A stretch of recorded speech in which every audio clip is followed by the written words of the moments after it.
Hi folks, Donna Bob here, welcoming you to a Lost Kingdom speed build, which we're jumping right into. You can see I'm using the brachiosaur sign or scale, and I'm creating a corner of the intended building. You will find out that this is not how the building ends up. Because when I did some checking, I discovered it didn't have enough presence from a distance. So came back and redid the bottom part. Originally my idea was to have the stone blocks visible on the outside and have the building have a little bit smaller footprint. But it just didn't work out all that well. And the fastest solution, at least it seemed to me at the time, was to expand the base. So what I'm trying to do here is set up half the opening. It will have openings on all four sides. Then you see the first attempt at making it taller, and then adding in a row of 2-meter walls just to make it taller and to get to a more comfortable height for getting the sauropods in. Love the scaling stuff. It lets one do this kind of 45-degree wall a whole lot easier as long as the pattern isn't terribly distinctive. Putting longer blocks there is no big deal.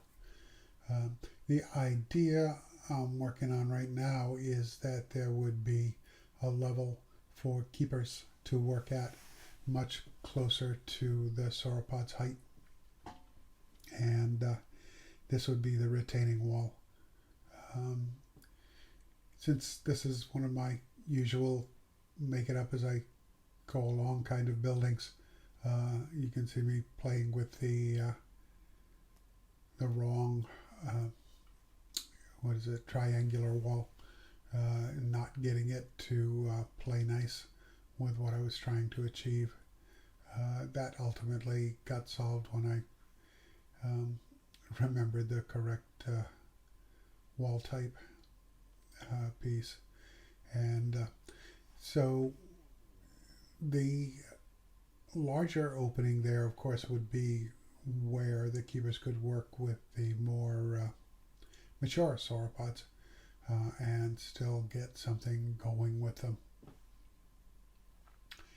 I tried to get as much as I could done on this quarter of the building for pretty obvious reasons. It saves a lot of work, but in the end things didn't work out as well as I might have hoped, and I had to come back and do a certain amount of reworking.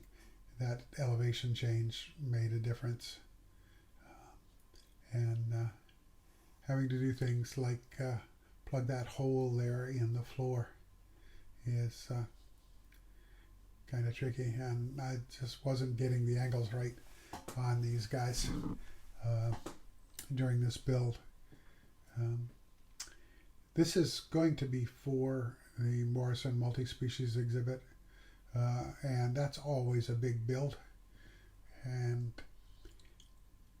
you know, this building is a big build, so I'm going to do the habitat in a separate video. I'm still wrestling with some of my concepts to make it work the way I would like it to work. I think I may have put a little too close to the river, but I also didn't want it too far deep because I wanted the animals to get to the river. So we'll see what I figure out, eh? Be sure to come back when that video drops. It'll be a little bit of a while.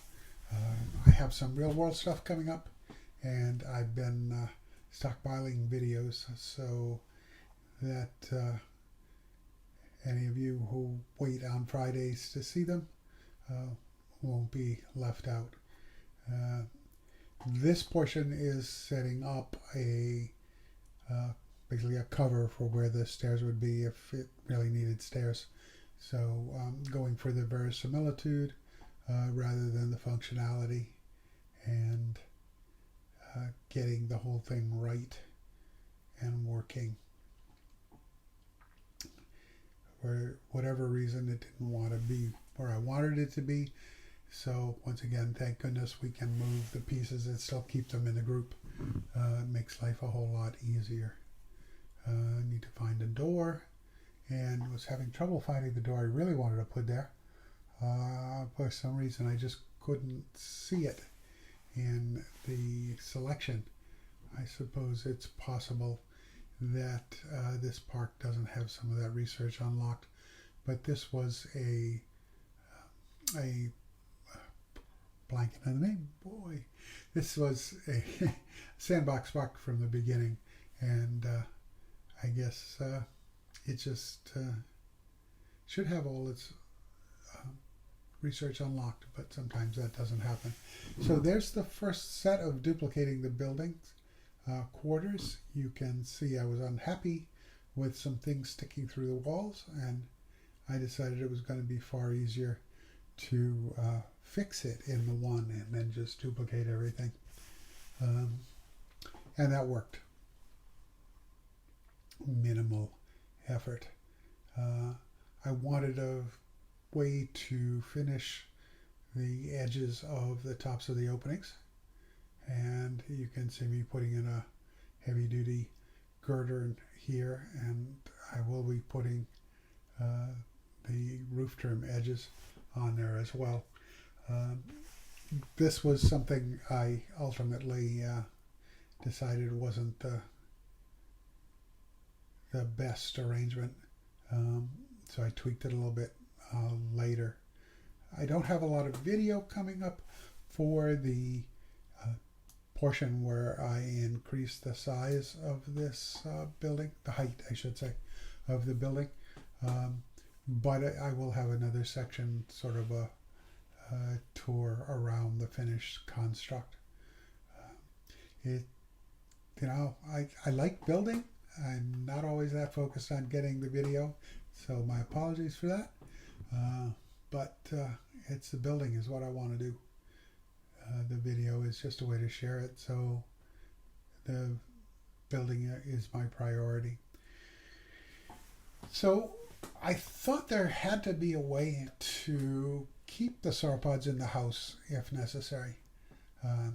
And giant doors just seemed something I've done before, but a way to incorporate it into the building and the mechanisms it would take to shut them just didn't gel for me. So I decided to set up that curbing kind of thing there. That's the start of the system, and it will need to be reproduced for all four of the openings into this building. What my thought is a little bit like those protective bollards that are around government buildings in some countries. Also parking areas that need to have access sometimes, but normally they don't want anybody going in there. Basically retractable pillars. I'm setting up the frame around the pillar in the place, and then starting with a little tiny pillar, make it and put it in the retracted position to convey the idea of what this system is and works as. I will be closing off one of the entrances. I guess my idea at this stage was that would be the one that opens onto, keeper and not habitat area, and they would lower it for bringing a new animal into the habitat and keep it closed most of the rest of the time. So it was a little tricky catching everything all the time on these duplications. It actually got worse when I modified things for the taller structure. But the taller structure demanded that I change where these things were. And it brought in a little more detail to the structure, and that's a good thing. So there had to be some corrections, get things lined up. Some of this stuff you really got to be zoomed in to get the thing positioned right, but being that close makes it really hard to get a sense of what the whole structure is doing and what it looks like. So I'm often trying to do it further away from the object I'm trying to get lined up and such. So in that last set you saw the bollards being put into position. Anyway, so we're now in the semi-finished building. There's still some detailing to do. Coming across the bridge to this area, there's a walkway here, covered walkway running along the river. And that's one of those areas that needs more detailing. Keeper structure, there is a yard also with bollards, mainly intended for smaller sauropods.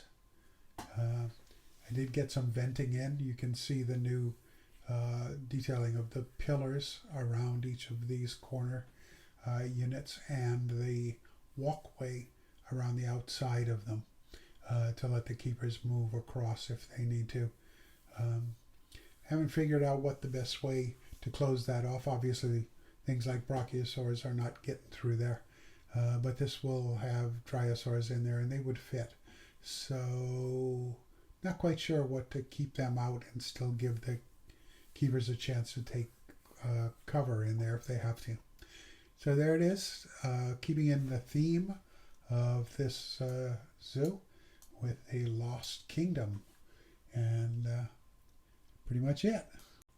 You folks know the drill. Like, subscribe, comment if you will. So this is Dino Bob saying take care of yourselves, be kind to each other, and I'll see you again in another video soon.